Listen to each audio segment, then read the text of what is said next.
Omar, little brother's about to get a title, man. He's about to join you. Hopefully. The elite level. How does that feel, man, watching your brother just progress throughout in life and boxing? Just good, man. I'm just proud of him. I'm glad that he's taking the sport a little bit more seriously now, and you know, he's learning from my mistakes, and he's obviously getting himself to a position I could have never dreamed of as soon as he's doing this. So that's good. I'm just proud of him. Yeah. What's next for you, man? I don't know. I gotta wait and see till I receive news from my team. Hopefully this summer. Yeah. I'm looking to get back in. I'm looking to get in the ring 3 times this year. So we'll see how that goes. Yeah. Would you like a world title, tune-up, another, whatever? I don't care what it is. Omar never picks. Omar never picks. I mean, my team's the one that takes care of that. So it's up to them what they see from me and what they want from me. And I'm a fighter. That's all I do. I know it's been a month since the Spence Garcia fight happened, but I had talked to you about it. Just give me your thoughts on how things played out, and what you thought? Well, that's exactly. I mean, I faced Spence, 12 years ago in the amateurs, 2017, and I felt his strength. And he says he had only been fighting for a short period of, short amount of time. So I was like, with the experience he's gotten now, the team that he has behind him, and just the work ethic that he has. Yeah. I mean, I gave Mikey no chance whatsoever. Yeah, no chance, and that's exactly how it played out. You've never tasted defeat, but where does Mikey go from now? Like his first loss? Well, I mean, obviously he knows that he's not going to take this into heart too much, because he knew that it was a small percentage that he had of victory against. You think he knew that, really? Yes, of course. Because from the interviews he was doing, it seemed like he was very you don't want to think about it. He convinced a few people. But it's like if I have to face somebody that's he started at what weight division? 126, I think. 126, exactly. So you're going up against a guy that's walking around at 170, or 80. I don't know at what weight Errol Spence walks around at, and then he goes down to 147. That's his natural weight. Yeah. He's a big dude. When I fought him in the amateurs, I fought him at 141. Yeah.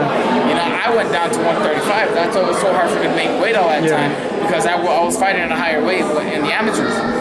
This guy went up, so I just didn't think there was any chance that Michael was gonna even hurt or do anything to Spence. Yeah, I don't want to shove it down your way, bro, but last time we talked, you said you were willing to give Spence a chance at redemption, and now after watching the Mikey Garcia fight, do you still feel the same, or would you just rather not go that direction?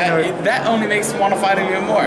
It makes you want to fight Spence more? Yeah, why is that? I already beat him. I know what it takes. Yeah.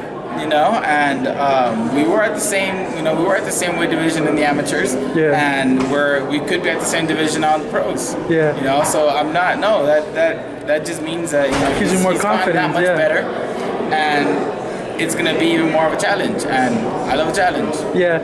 And I was speaking to your dad about how the amateur fight played out. Can you just, if you remember anything, how the fight played out, like how it went down a little bit, just any details, how you recall it? I just broke him down. Well, I mean, obviously it was only That's what your dad said. It was only 4 rounds, Yeah. So, but in the beginning, I mean, he's a strong guy, and like I said, He said you switched up on him lefty, and that he didn't really know. His exact words were Spence didn't know what to do. Is that? Yeah, I mean, I tried every trick that I had. Like he said. He only had been fighting for 2 years, so he's used that in a couple of interviews as an excuse to say, oh, well, he's a lot more expensive. I'm like, well, no shit. Well, no matter when we fight, I'm still going to have those 2 years over you. So what is he trying to say, that I'm always going to beat him because of those 2 years? Like, it doesn't make any sense. But yeah, man, I have a lot more experience. I know that he made it to the Olympics and whatnot, but I never cared about the amateurs, so. I know I've asked you last thing, you don't watch boxing too much, if at all, but is there a fighter out there that's caught your attention? You're like, wow, he's made me a fan, and you keep a little eye on him, or when aside from your brother? No. No one out there that's coming up. Who were those guys in particular? Like what?